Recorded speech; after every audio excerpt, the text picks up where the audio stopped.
So choose a notepad and write your name. And you guys have already done that. Very good. And then write what you learned about last week. So you started, a couple of you guys just started.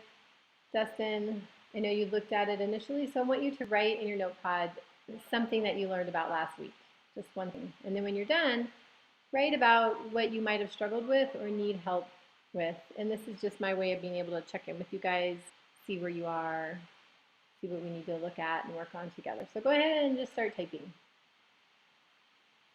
So start with last week in math, I learned about.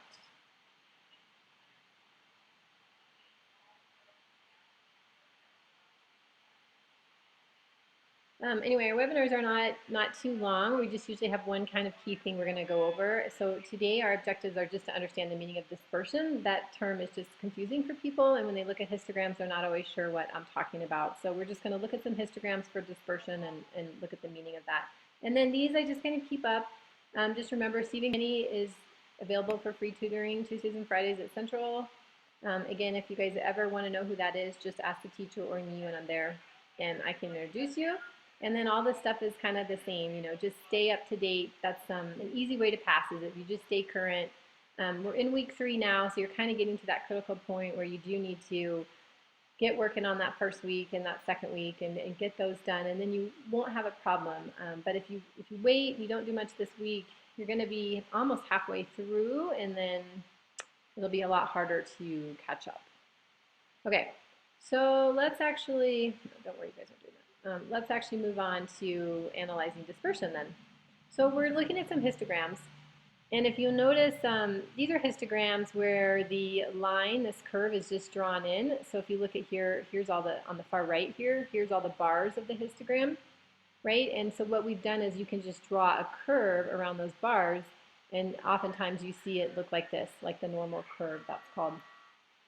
So you guys also, if anytime you have a question, just type it. I can see in that way, or just talk to me, and that can work too.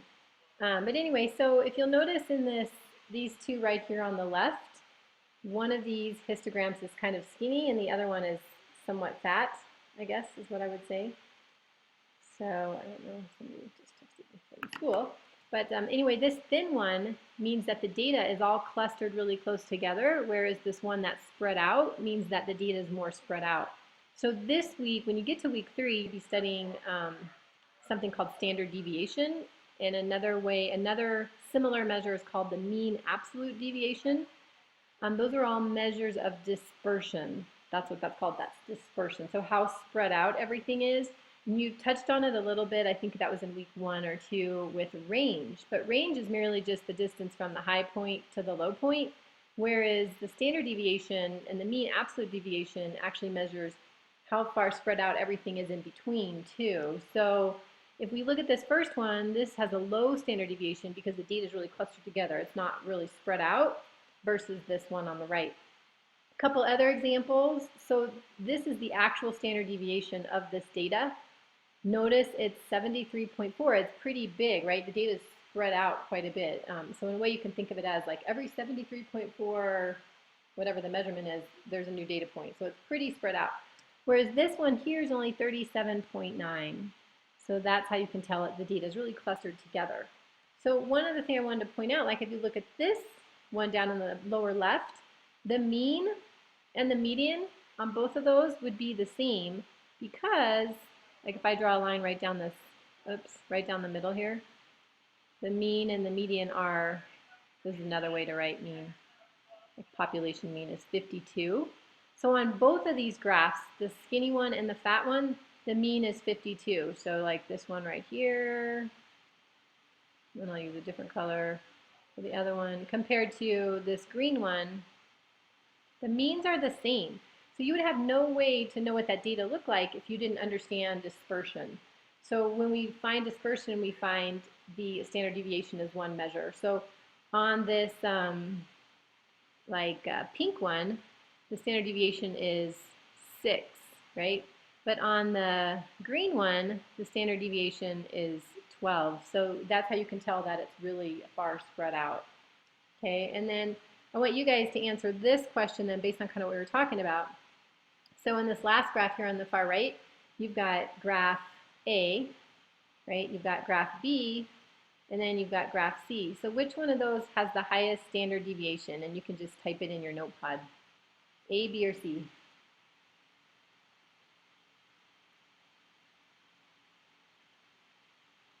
So you've got to choose.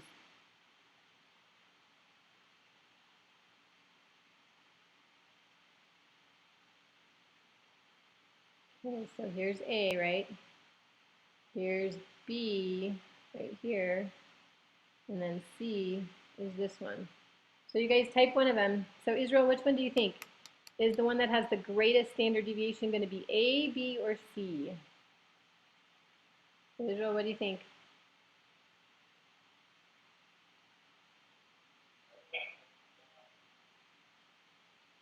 Ah, okay, good. So you guessed C. Demetrius, what do you think?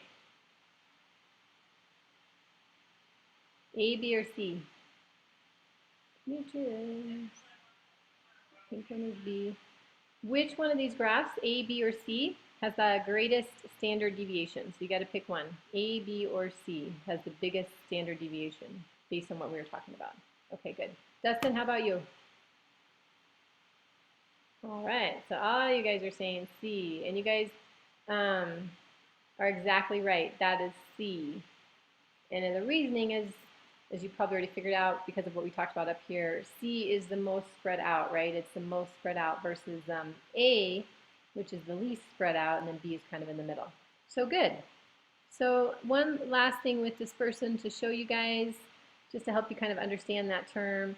You may not always see a graph. You may just see data like this, 3, 3, 4, 6, 9, 0, 3, 5, 8, 9. I've calculated the means for both of these, and they're both 5. But what I want you to tell me, so again, just in your notepad, type, which one has a greater standard deviation do you think? Data set number 1 or data set number 2? So type it in your notepads.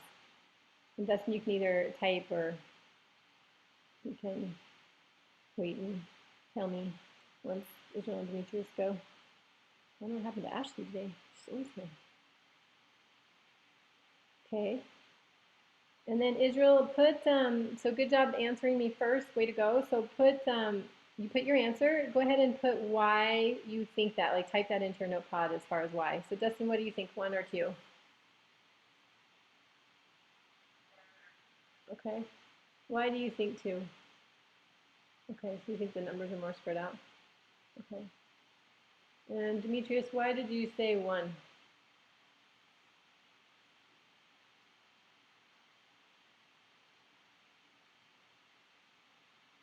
Hey, Demetrius?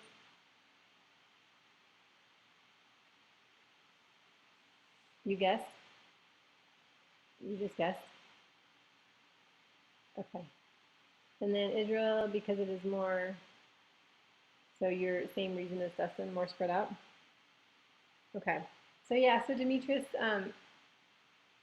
so you're guessing 1, okay, oh, you just guessed. Okay, so you weren't sure. So remember what we talked about with dispersion. It's how spread out the numbers are away from each other. And usually we say that how far away they are spread out from the mean. So let's check it out. So I actually did calculate the standard deviation for this first set, and it was 2.28. Okay, so on average, that's how far everything is spread out away from that 5, kind of, about 2. Whereas on this data set number 2, the mean or the standard deviation was 3.29. So data set number 2 is actually more spread out. And you can kind of tell by looking at these numbers, right? We go from 0, 3, 5, 8, 9, and these all kind of cluster more around the 5, you know, whereas if the mean is 5 here, that 9 is pretty far away from the 5, and so is that 0. This does have a 9, but it doesn't have that 0, okay? All right, so what questions do you guys have as we wrap up? Do you have any questions? Any questions? Demetrius, no? Good. Israel, how about you? No? Dustin, how are you doing? Over there at Gateway where they're dissecting cats.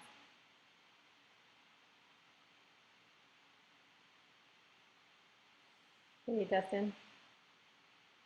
Any questions, Dustin? He's getting a chair. Or a charger. Oh, a charger. Thanks for telling me, Demetrius. Very good. You must be over there too. Okay. Okay, so anyway, you guys, so here's how we're going to wrap up then. So this is just for you guys to do. This is kind of your ticket out. So in order to get credit for this webinar upcoming, what you want to do is explain what you learned in the discussion in Schoology. So here's what that looks like. If you go into Schoology and you go to our week, which is week 3, and you guys can do this now even though you're in week 1, but you can come in here because you already went to the live webinar, so you already studied what dispersion was. This is some instructions up here about how to get credit and how to do this discussion. And this will come up on your screen. There it goes. And then here's the question. It says, after watching the webinar, you should be able to answer the following question. Describe dispersion and give an example of 2 different data sets in which one is more dispersed than the other. So you just have to list a couple data sets and explain why one is more dispersed than the other, but you can make them up on your own. So one thing to just remember on this is after you can't see anybody's posts until you post. But then once you post, then other people's posts will open up, and you want to make sure to respond to 2 other people's posts. So you may have to wait a little bit and then go back at the end of the week when other people have watched it and are able to post. Okay, you guys? I think that's good, and that concludes our webinar for week 3. Oh, go ahead. Do we have to use the mean? No, you do not have to use the mean. You can just make up whatever data you want. In fact, they can have different means. That's totally fine. You just want, and you don't have to calculate standard deviation, obviously, because you don't know how yet. The webinar was just about how spread out things are. So as long as you can write 2 sets of data, you don't have to have very much data, and show that one is more spread out than the other, describe why one is, you've made it up, then you're just fine. That'll be fine. Okay, good. Anything else? You guys? All right, perfect. Okay, well, thanks, you guys. Thanks for coming, and I'll see you all next week.